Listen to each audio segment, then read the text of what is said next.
You know, these days, people are living in fear. இன்றைய நாட்களிலே அங்கே ஜனங்கள் பயத்திலே வாழ்கிறார்கள். මේ කාලය තුල මනුෂ්‍යයන් ජීවත් වෙන්නේ යම් ආකාර බියකින්. Fear of calamity, problem, crisis and setbacks. எல்லாவித பயங்களும் அங்கே இருக்கிறது. அங்கே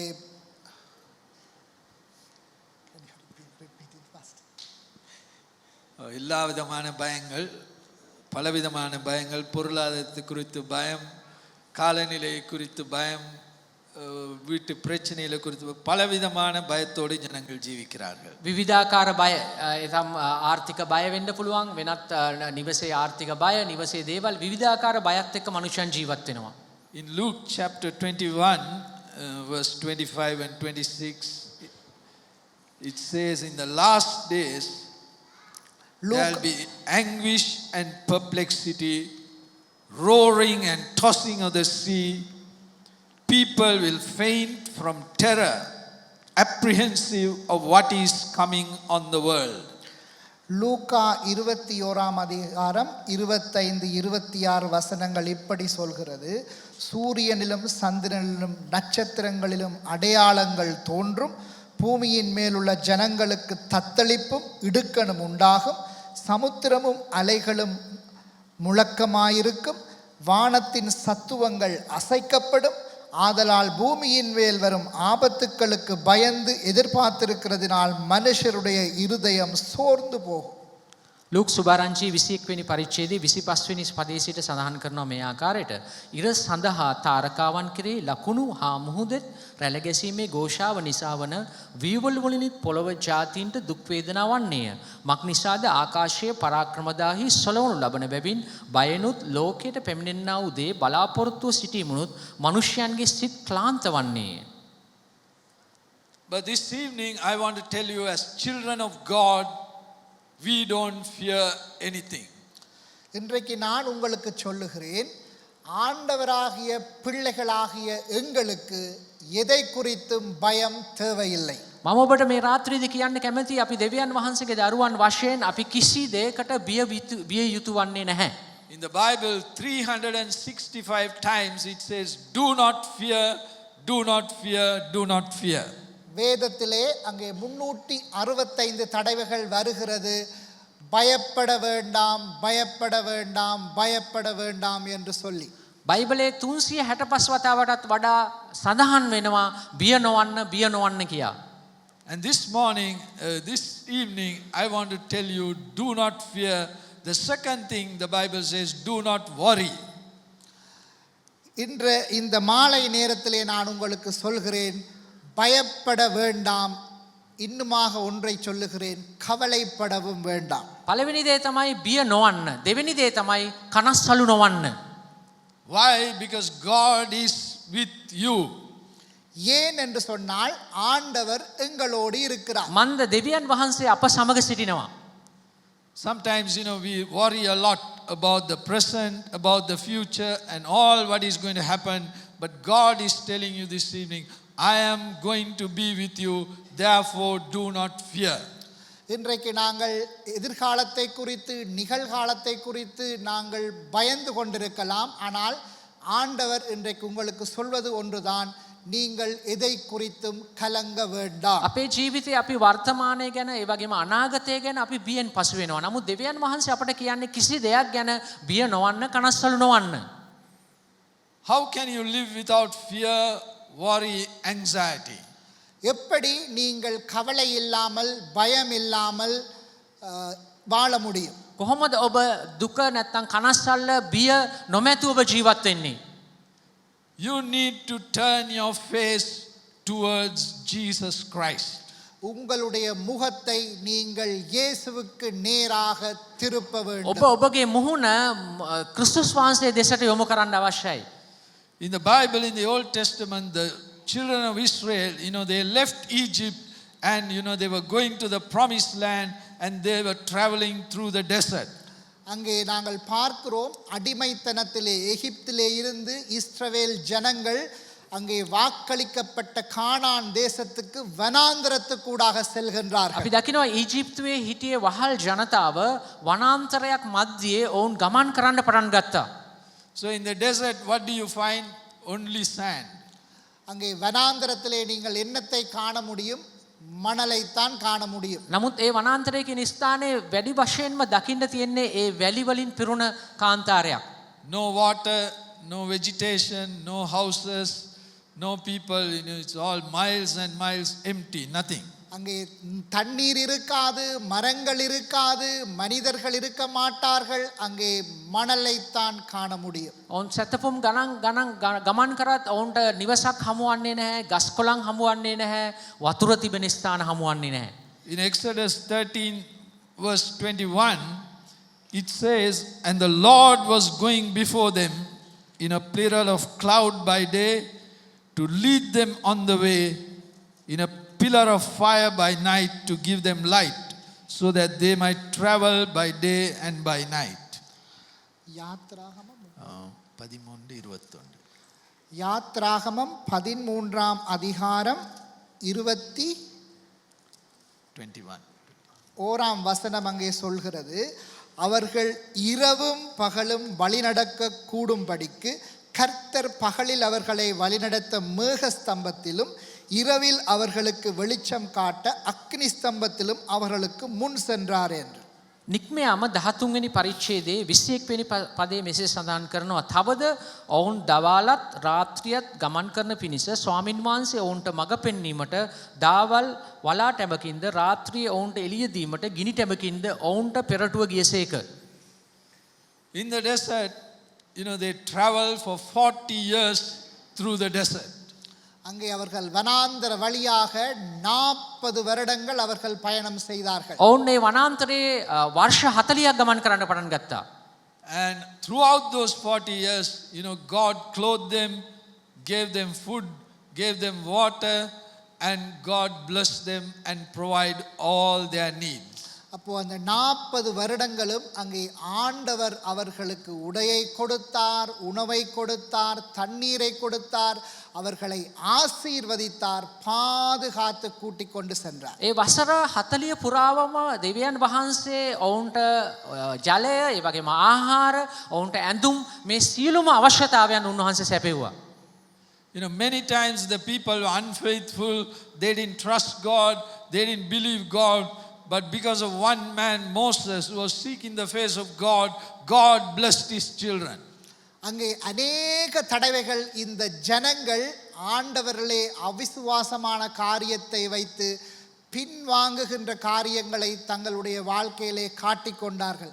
ஆனாலும் மோசே என்கிற மனிதன் அவர்களை ஆண்டவருக்கு நேராக அவன் நடத்தி வைத்தார். දැන් මේ ගමනේදී බොහෝ මනුෂ්‍යයන් උන්වහන්සේට අවිශ්වාසවන්තව පසුබට වුණු අවස්ථාවක පවා මෝසෙස් පෙරමුණ අරගෙන ඔහු ස්වාමින් වහන්සේ දෙස බලමින් ඔහු ගමන් කරන්න පටන් ගත්තා. In 2026, if you put your trust in God, He will never put you to shame. இந்த வருகின்ற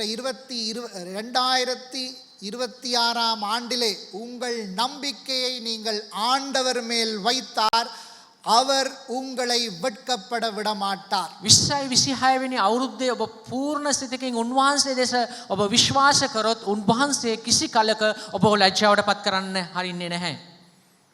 Calamities may happen, terrible things may happen, like COVID, things may happen, but in the midst of all that, God will provide for you, He will protect you, He will guide you, and He will lead you. வருங்காலங்களிலே பிரச்சனைகள் வரலாம், வாதைகள் வரலாம், சூழ்நிலைகள் மாறலாம். ஆனாலும் உங்கள் நம்பிக்கையை நீங்கள் ஆண்டவர் மேல் வைத்தார், அவர் உங்களை பாதுகாக்க வல்லவராக இருக்கிறார். அவர் உங்களை உடுத்துவித்து, அவர் உங்களை போஷித்து, அவர் உங்களை காத்து நடத்த வல்லவராக இருக்கிறார். වසංගත පැමිණෙන්න පුළුවන්, විවිධ බාධාවන් පැමිණෙන්න පුළුවන්, විවිධ අර්බුද ප්‍රශ්න එන්න පුළුවන්, මොන අභියෝග අර්බුද ප්‍රශ්න ආවත් දෙවියන් වහන්සේ ඔබ ආරක්ෂා කරලා සුරක්ෂිතව ගෙනියන්න විශ්වාසවන්තව සිටිනවා. In another few minutes, half an hour's time, we are going to enter into a new year. இன்னும் அங்கே ஒரு அரை மணி நேரத்திலே அங்கே புது வருடம் பிறக்க போகின்றது. තව පෑ භාගයකින් විතර අපි අලුත් වර්ෂයකට අපි ඇතුළත් වෙන්න යනවා. You know, God is shaking everything in the world.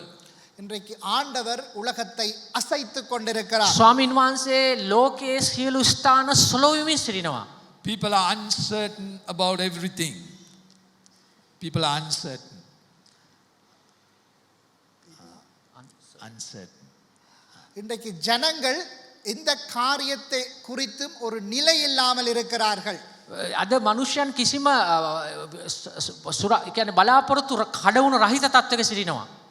But I want to tell you, you know, tonight, if you make a fresh commitment to turn your face towards God, towards Jesus, you know, you can step into the new year with hope, courage and faith.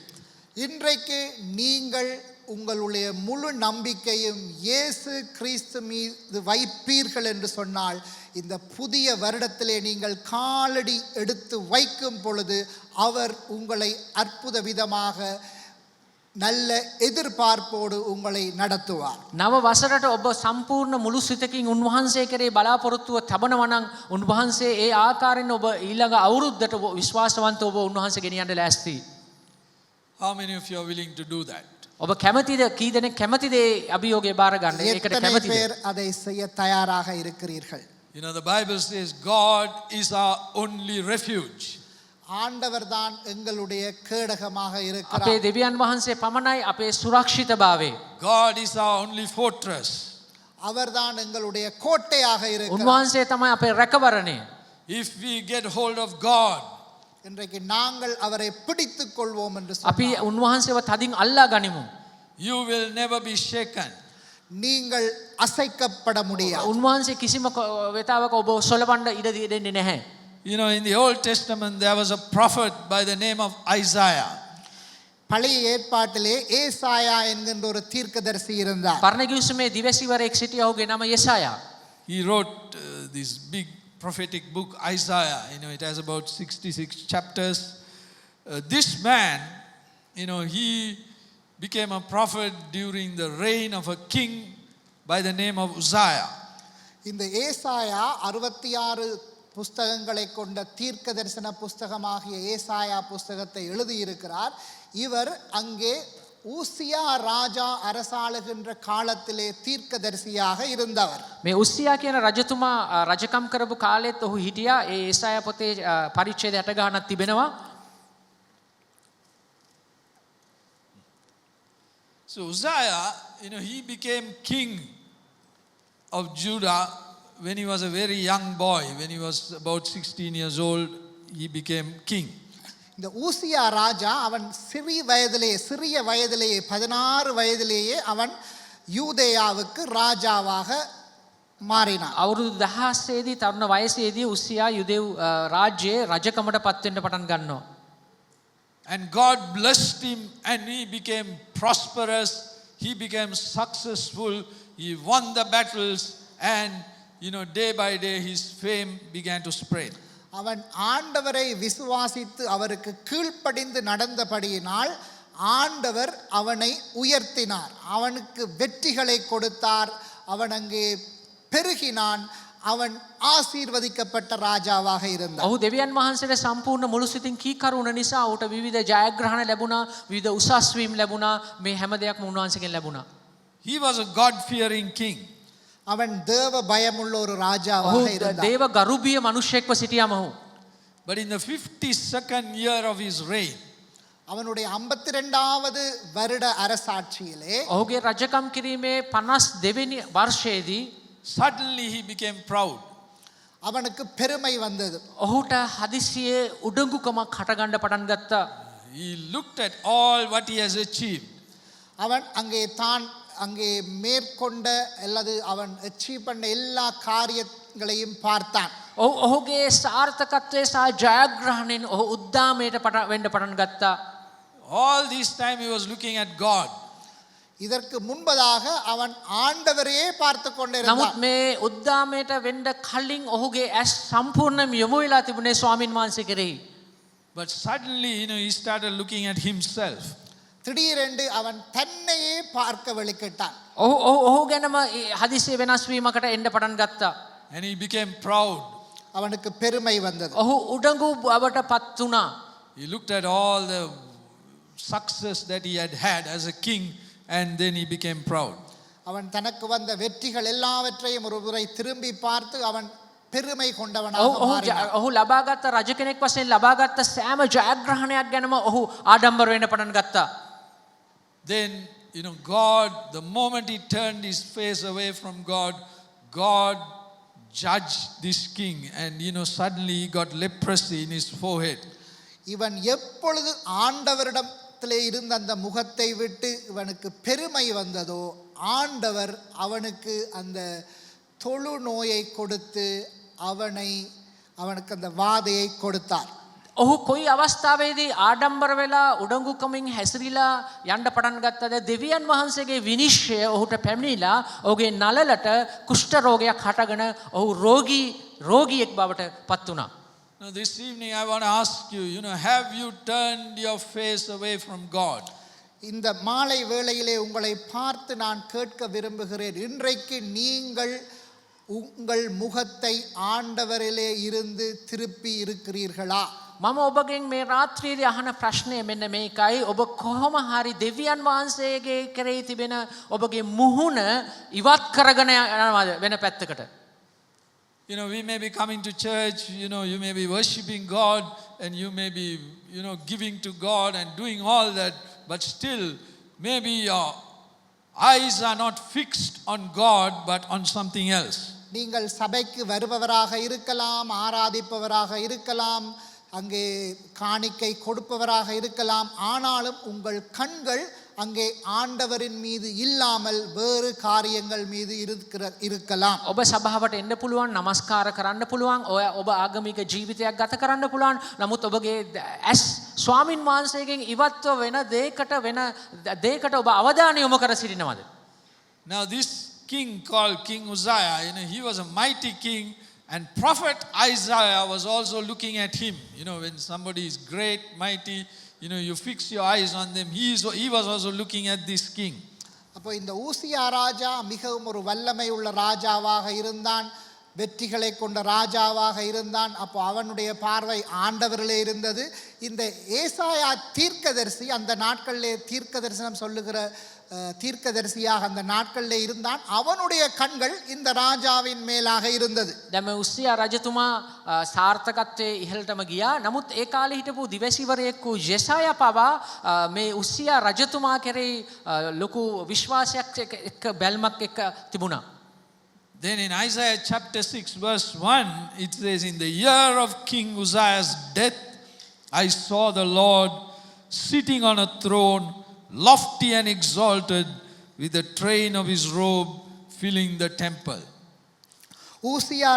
ஏசாயா 6ஆம் அதிகாரம் 1ஆம் வசனம் அங்கே சொல்கிறது, ஊசியா ராஜா மரணமடைந்த வருஷத்தில் ஆண்டவர் உயரமும் உன்னதமான சிங்காசனத்தின் மேல் வீற்றிருக்க கண்டேன். அவருடைய வஸ்திர தொங்கலால் தேவாலயம் நிறைந்திருந்தது. යසායා පොතේ 6 වෙනි පරිච්ඡේදයේ පළවෙනි පදයේ මෙසේ සඳහන් කරනවා, උස්සියා රජු නැසුණ අවුරුද්දේ ස්වාමින් වහන්සේ උසස් වූ සිංහාසනයක වැඩ හිඳිනවා දුටුමි. උන්වහන්සේගේ වස්ත්‍ර කෙළවරින් මාලිගාව පිරී තිබුණේය. All this time Isaiah the prophet was looking at King Uzziah, but suddenly God removed him from the scene. இந்த ஏசாயா தீர்க்கதரிசி இவன் என்ன செய்து கொண்டிருக்கிறான்? இந்த ஊசியா ராஜா மீது தான் இவனுடைய கண்கள் அங்கே இருக்கின்றது. அப்படி இருக்கும் பொழுது திடீரென்று ஆண்டவர் என்ன செய்கிறார்? இந்த ஊசியா ராஜாவை மரணமடைய செய்து விடுகிறார். යසායා දිවසිවරයා පවා මේ උස්සියා රජතුමා කෙරෙහි දැඩි විශ්වාසයක් නැත්තම් ඒ දැඩි බලාපොරොත්තුවක් තිබුණා. මේ විශ්වාසය කඩවීමට හේතුවක් ලෙස උස්සියාව මරණයට පත්වීමට උන්වහන්සේ ඉඩ හැරියා. So I want to ask you, where have you fixed your eyes this evening? இன்றைக்கு உங்களுடைய கண்கள் யாரை நோக்கி பார்த்து දැන් கொண்டிருக்கிறது? අද ඔබගේ දැස් යොමු වෙලා තිබෙන්නේ කා කෙරෙහිද? Where have you placed your trust? இன்றைக்கு உங்களுடைய நம்பிக்கை யார் மீது இருக்கிறது? ඔබගේ විශ්වාසය කා කෙරෙහිද? I want to tell you something, sometimes you may not like it. இன்றைக்கு நான் ஒன்றை சொல்ல விரும்புகிறேன், ஆனால் அது உங்களுக்கு பிடிக்காத ஒரு காரியமாக இருக்கலாம். මම අද ඔබට කියන කාරණා ඔබට තේරුම් ගන්න පුළුවන් වෙන්න පුළුවන්. Sometimes, in 2026, God may remove, like God removed Uzziah from the sight of Isaiah, God may remove that thing which you are holding on to, which you have placed your trust. ஒருவேளை 2026ஆம் ஆண்டு உங்கள் கண்கள் யாரை நோக்கி பார்த்து கொண்டிருக்கிறதோ, ஆண்டவரை அல்லாமல் யாரை நோக்கி பார்த்து கொண்டிருக்கிறதோ, அந்த காரியத்தை ஆண்டவர் ஒருவேளை இந்த 2026ஆம் ஆண்டு அதை நீக்கிவிடலாம். ஊசியா ராஜாவை மரணமடைய செய்தது போல. දැන් උස්සියා රජතුමාව මරණයට පත්වෙන්න දෙවියන් වහන්සේ සැලැස්සුවා වගේම ඔබේ ජීවිතයේ යම් දෙයක් 2026 යොමු වෙලා තිබෙනවා නම් ඒ යොමු වුණ දේ උන්වහන්සේ පහ කරાવી. In 1973, suddenly God removed my father from our family. I was 5 years, my brother was not even 1 year old, my sister was 7 years. அங்கே போதகர் 5 வயதாக இருக்கும் பொழுது அவருடைய சகோதரன் அங்கே 3 years, my brother was 1 வயது. 1 வயதாக இருக்கும் பொழுது சகோதரி 7 வயது. 7 வயதாக இருக்கும் பொழுது அவருடைய தந்தையாரை ஆண்டவர் அங்கே 1973ஆம் ஆண்டு மரணத்துக்குள்ளாக අනුමදිත විටා. 1973 දෙවියන් වහන්සේ මාගේ පියාව ගනු ලැබුවා. මට අවුරුදු 3ක්, ඒ වගේ මගේ සහෝදරයාට අවුරුද්දක්, මගේ සහෝදරියට අවුරුදු 7ක්ව තිබෙන කාලයේදී උන්වහන්සේ මේ දේ පහ කරනු ලැබුවා. Until that time, my mother was always looking at the father. We were all looking at the father. Our entire trust was upon him to provide, to care and to look after us. அதற்கு முன்னைய காலங்களில் என்ன நடந்தது என்று சொன்னால், அங்கே போதகருடைய தாயார் எப்பொழுதும் அவருடைய கணவரையே பார்த்து கொண்டிருப்பார். பிள்ளைகளாகிய போதகர், சகோதரர், சகோதரி எல்லாரும் அவருடைய தந்தையே பார்த்து கொண்டிருப்பார்கள். அதாவது அவர்களுடைய நம்பிக்கை முழுவதும் அவர்களுடைய தகப்பன் மீது இருந்தது. මගේ මව ඒ වගේම අනිත් සහෝදර සහෝදරියෝ අපි සියලු දෙනාම බලාපොරොත්තුවක් තිබුණේ හැමදේම පියාගෙන් සිද්ධ වෙනවා කියලා පියා කෙරෙහි පමණක් තමයි බලාපොරොත්තුව රඳා තිබුණේ. After that shocking incident, because one night suddenly he got a heart attack and before even he could be taken to the hospital, he died. Then after that, the whole family, we turned our face towards God because we had only God after that. அப்போது அங்கே 73ஆம் ஆண்டு அவர் அங்கே heart அட்டாக்கினால் மரித்த பொழுது, அவர் வைத்தியசாலைக்கு செல்வதற்கு முன்பாகவே அவர் மரித்து விட்டார். அவர் மரித்த பின்பு அவர்களுடைய நம்பிக்கை முழுவதும், அந்த கண்கள் முழுவதும் இப்பொழுது ஆண்டவரை நோக்கி பார்த்தது. 1973 ඔහුට හෘදයාබාධයක් ඇති වුණා. නමුත් ඒ හෘදයාබාධය ඇති වුණාට පස්සේ රෝහල් ගත වීමටත් ප්‍රථමයෙන් මිය ගියා. ඒ මිය යෑමට පසුව සියලු දෙනාම ඔහු කෙරෙහි තිබුණ විශ්වාසයේ බලාපොරොත්තුව සම්පූර්ණයෙන්ම ස්වාමින් වහන්සේ කෙරෙහි යොමු වෙන්න පටන් ගත්තා. And my mother became a woman of prayer, seeking God. அவர் போதகருடைய தாயார் ஒரு ஜெப வீராங்கனையாக மாறினார். මගේ මව යාඥාවේ කාලය ගත කරන මේ යාඥා වීරවරියක් බවට පත් වෙන්න පටන් ගත්තා. Sometimes, some things God allows us in our life. It may look like bad at that time, but through that, God is trying to achieve something. சில வேளைகளிலே ஆண்டவர் எங்களுடைய வாழ்க்கையிலே சில காரியங்களை அனுமதிப்பார். சில வேளைகளிலே அது எங்களுக்கு இழப்பாக அந்த நேரத்திலே தோன்றினாலும் ஆண்டவர் அதை எங்களுக்கு நன்மையாக செய்து முடிக்கும்படிக்கு அதை අනුමදිப்பார். සමහරක් අපේ ජීවිතවල සිදුවන සිදුවීම් වලදීත් දෙවියන් වහන්සේ යම් දේවල් අනුමත කරනු ලබනවා. හේතුව ඒ අනුමත කිරීම තුළදී වඩා යහපත් දෙයක් අපි අත්පත් කරගන්න පිණිස. Sometimes at that time it may look like a terrible loss, but through that, God has a long-term plan. சில நேரங்களிலே அது அந்த நேரத்திலே அது ஒரு பெரிய இழப்பாக இருக்கலாம். ஆனாலும் ஆண்டவர் அவர் தூர நோக்கத்தோடு செயற்படுபவர். அந்த தூர நோக்கிலே அவர் எங்களுக்கு அதை நன்மையாக்கவே அந்த இழப்பை தந்திருப்பார். ඒ සිදුවීම සිදුවෙන විට ලොකු හිස්භාවයක් දැනෙන්න පුළුවන්. නමුත් දුරස්භාවයක්. නමුත් දෙවියන් වහන්සේ ඊට වඩා විශාල දෙයක් කරන්න සූදානම් සිටිනවා.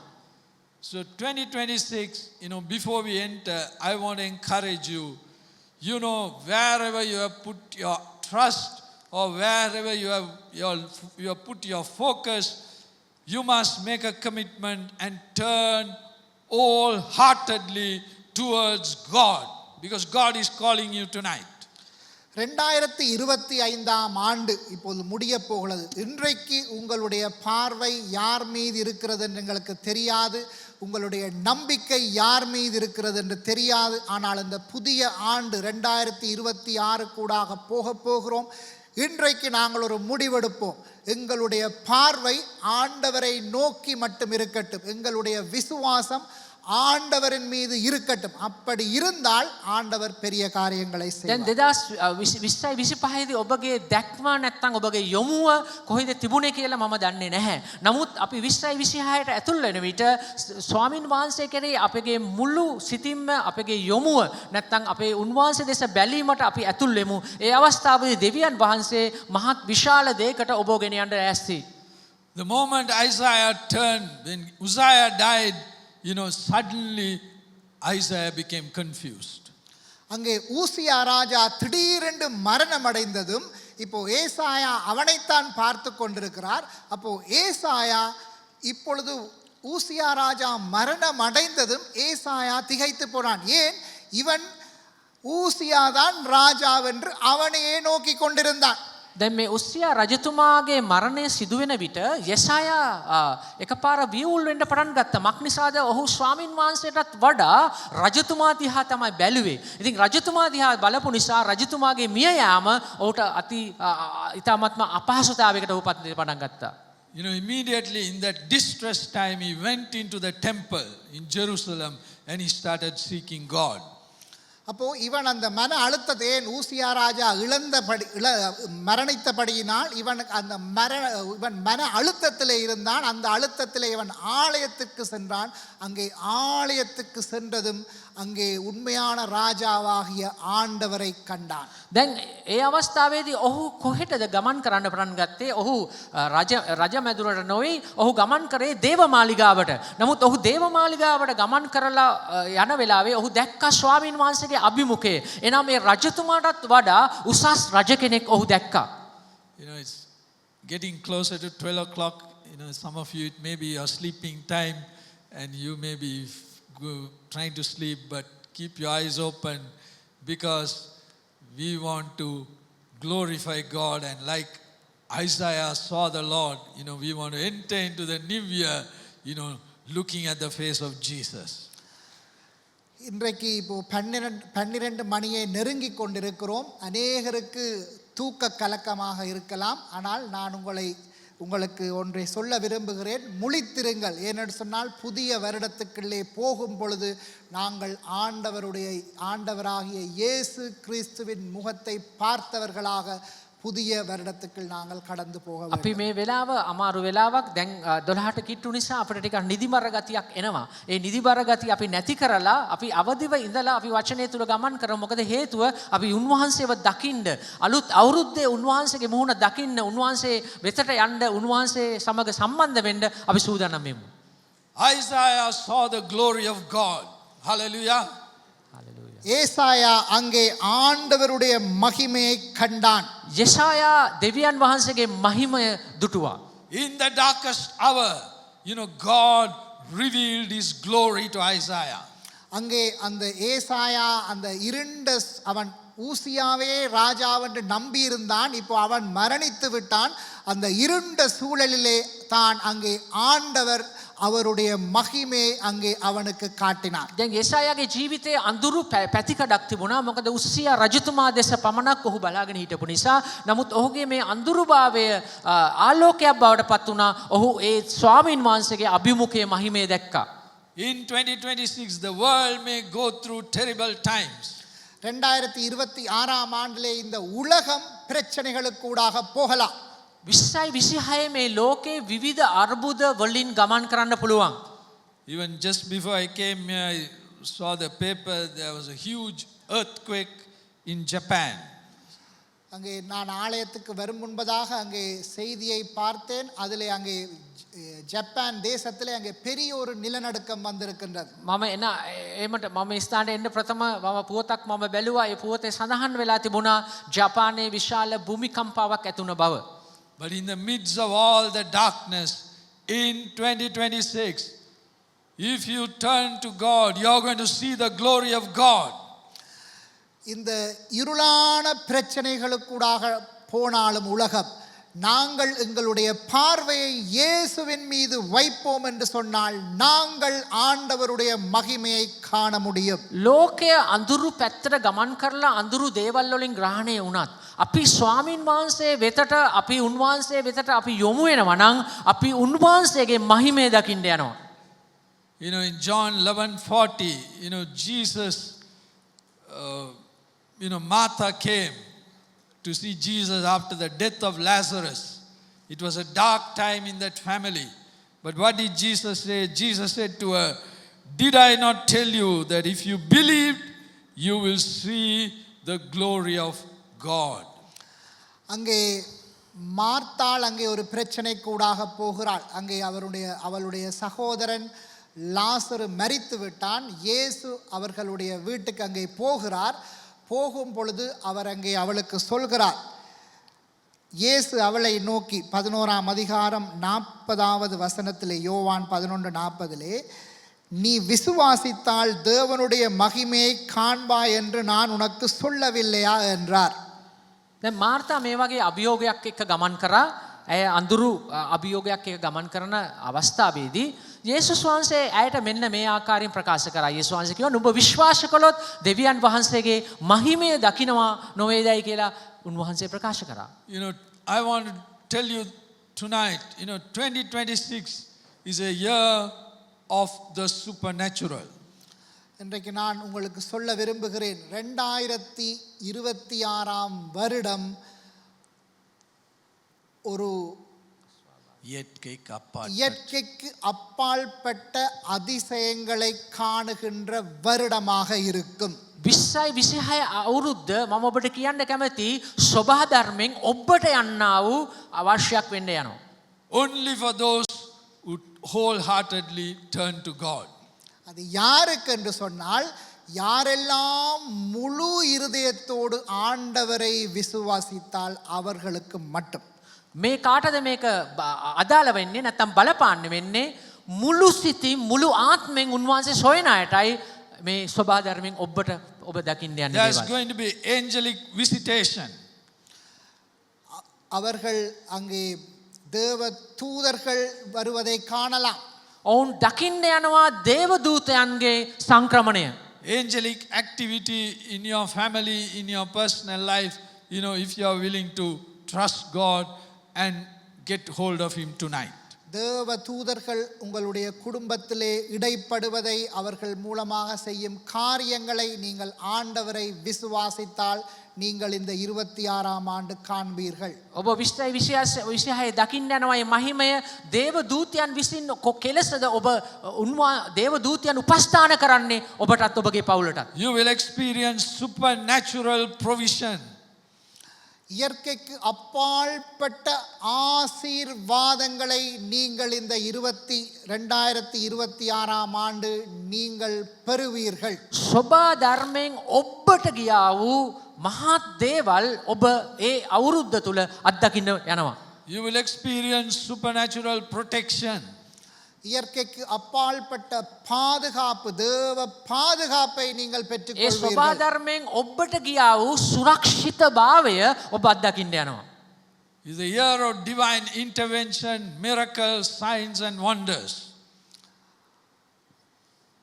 இயற்கைக்கு அப்பாற்பட்ட அற்புதங்கள், அதிசயங்கள் எல்லாம் இந்த 2026ஆம் ஆண்டு நீங்கள் காண்பீர்கள். මේ වර්ෂය තුල ඔබ දිව්‍ය සුව කිරීම සහ ප්‍රාතිහාරයේ ලකුණු සහ හාස්කම් ඔබට පුළුවන් අත්දකින්න.